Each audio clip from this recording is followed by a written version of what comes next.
আপনি যদি সত্যিকারের ফুটবল প্রেমী হয়ে থাকেন তাহলে আজকেই বয়কট করুন আর্জেন্টিনাকে। কারণ আর্জেন্টিনা মিশর ম্যাচে কিভাবে মিশরকে হারানো হয়েছে সেটা আমিও দেখেছি, আপনিও দেখেছেন, গোটা বিশ্ব দেখেছে। আপনি যদি একজন মুসলিম হয়ে থাকেন তাহলে অবশ্যই বয়কট করুন আর্জেন্টিনাকে। কারণ আর্জেন্টিনার প্রেসিডেন্ট দাবি করেছেন তিনি নাকি গোটা বিশ্বের সবচাইতে বড় ইহুদিবাদী।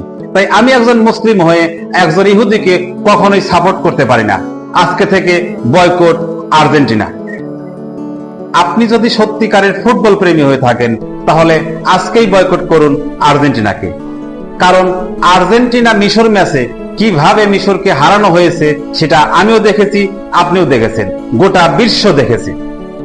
আপনি যদি একজন মুসলিম হয়ে থাকেন তাহলে অবশ্যই বয়কট করুন আর্জেন্টিনাকে। কারণ আর্জেন্টিনার প্রেসিডেন্ট দাবি করেছেন তিনি নাকি গোটা বিশ্বের সবচাইতে বড় ইহুদিবাদী।